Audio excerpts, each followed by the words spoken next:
I'm Tom Jackson-Greaves and I am a multidisciplinary theatre maker. My background is in dance, so I trained as a contemporary dancer and then worked as a performer within that field before discovering the world of theatre and storytelling, and that's where I kind of have found my passion. So I saw the commission from Arts and Culture in February, and I love making work in Cornwall. I've worked in Cornwall, I grew up here, but I've made work here as an adult on and off for the last 15 years. And I saw it and I saw that it was about Cornish artists, and that's something that I really hold true to, but I didn't know anything about the subject matter at all. So the commission was to make a piece of live art in response to critical minerals in Cornwall. And I genuinely didn't know what a critical mineral was. I'm not lying, I had no idea. So I really had to kind of do a bit of research to find out what that meant. But as soon as I did, it kind of triggered all of these different connections in my brain. One is that my mum and my grandmother were both kind of green activists in their own way, and my mum still is, but she's also obsessed with mining heritage in Cornwall. And what this commission threw up was like, okay, we could be looking at mining again in Cornwall.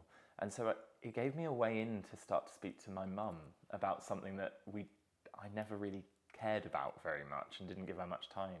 So that was kind of a way in to start with, but also the idea of making a show that was looking at something in Cornwall that feels new and feels progressive potentially, and feels like it may push Cornwall into a new realm or a new time.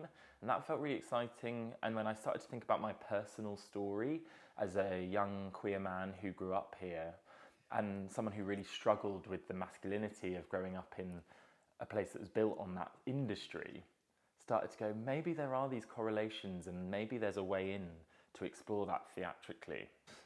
So early on in the process, we were invited to do a boot camp with Will Coleman, who's a Cornish artist. And I didn't know what the boot camp was going to mean. I thought it might mean us climbing stuff, and I was a bit terrified. But I've known Will for a very long time and known that he's hugely passionate about Cornwall. That day was so important because he brilliantly broke down some of the history of Cornwall and its identity, but also around minerals and mining in Cornwall, and why it's so important to know. And that history is so important to know because we were really we were kind of the heart of integral network of mining across the world. So we had a brilliant day at East Pool Mine, which is a National Trust site, which is actually where we ended up performing the show, where we got to see the workings of an engine house and learn a bit more about that kind of historical mining. And we also went up to Wheel Maid, which is an amazing kind of mining wasteland, which also inspired kind of this idea of a sand pit to perform in, of like this kind of arid desert, which is what it does look like down here in quite a lot of places. So that day was really influential.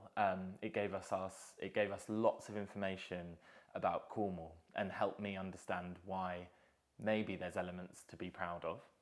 It also introduced us to that amazing site at East Pool Mine in the National Trust, and it introduced us to this idea of like sci-fi moonscapes left over by mining, and actually how people are proud of those in Cornwall.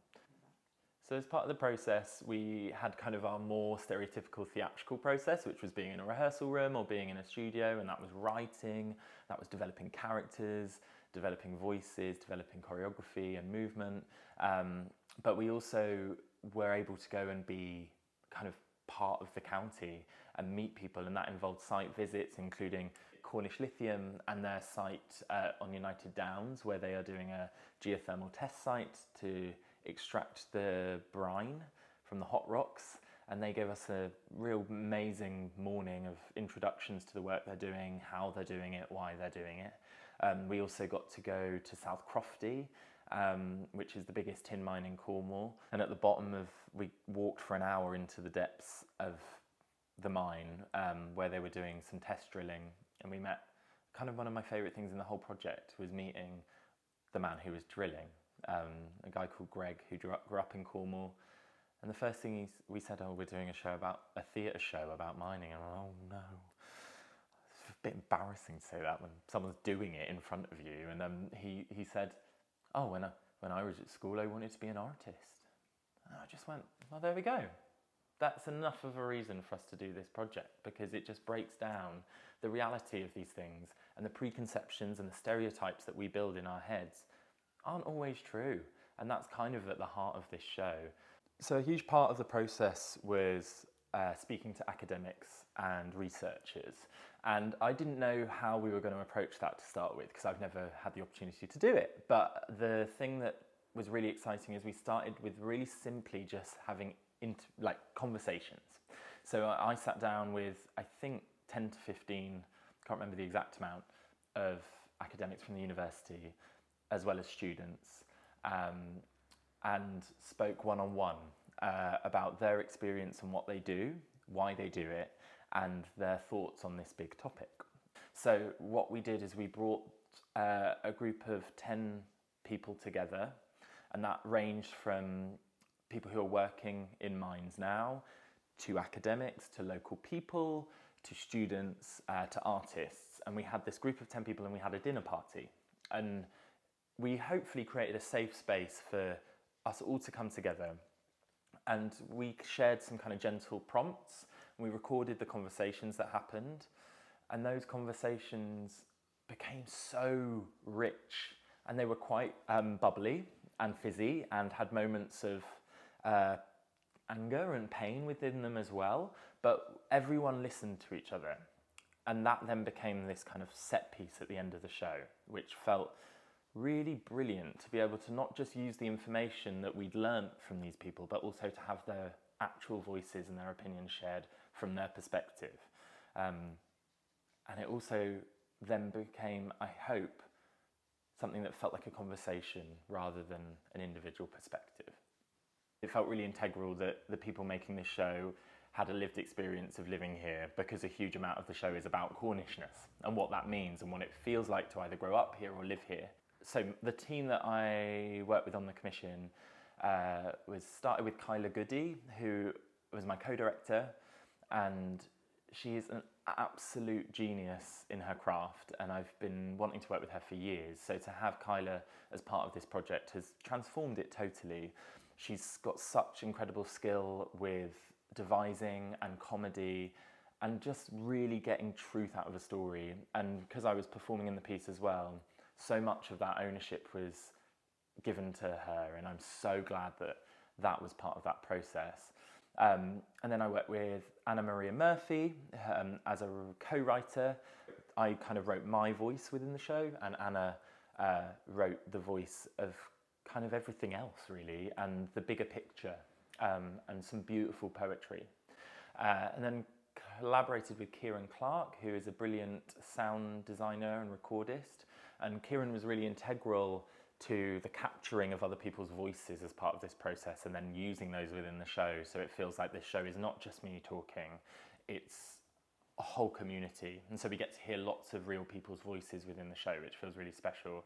And finally, Joshua Farrow, who is an incredible lighting and video designer. He did some amazing video design that is projected onto the sand that I perform on, so that can transform, and that could become wastelands, it could become water. So it gave us kind of this really transient, explorative base to perform on. So I think this commission from Arts and Culture has given me the space to make work in a way that is really hard to do normally, and that is through the research development time and actually being given space to do research within the process and fund that and support that.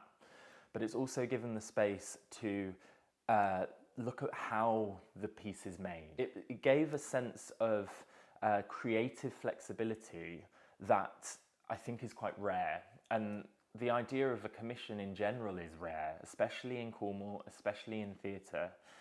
And I don't think in the last decade I've seen a huge amount of commissions like this be announced. Personally, this project has been huge for me. I haven't performed for about 8 years. I've been much more on the other side of the room, watching and directing and sculpting and holding space. And a huge amount of this piece is about trying to bring something personal so people can process something bigger. So to tell it through a lens of my personal story so that the bigger topic can feel accessible and human. And I've never done that before, and it's been quite vulnerable, and I've learned a lot about myself as an artist and what feels important to me. But it's also blown my mind in the power of talking about things that I don't know about within that work as well. I think it's really will have shifted my lens when I'm thinking about devising work, because I think we can very easily as artists get sat in our space and we go, I'm going to talk about the things I know and the things that I want to share. But what happens if you do that, but also share something and explore something you know nothing about? Something, for me, something on this project that was totally unexpected is that synergy between those two ideas, something known and something unknown. And I would urge as many artists as possible now I've done this project, to explore that.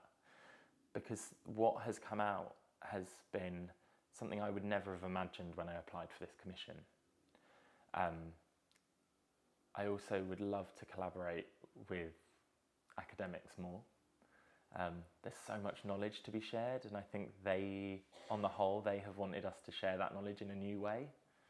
But personally, I feel really moved. I feel really like I've been part of a team that I've always wanted to be a part of. Artists who inspire me hugely, people who I've spoken to who have been open-hearted and generous. And I think that's all made for a really special piece of work without me involved. So I feel very grateful.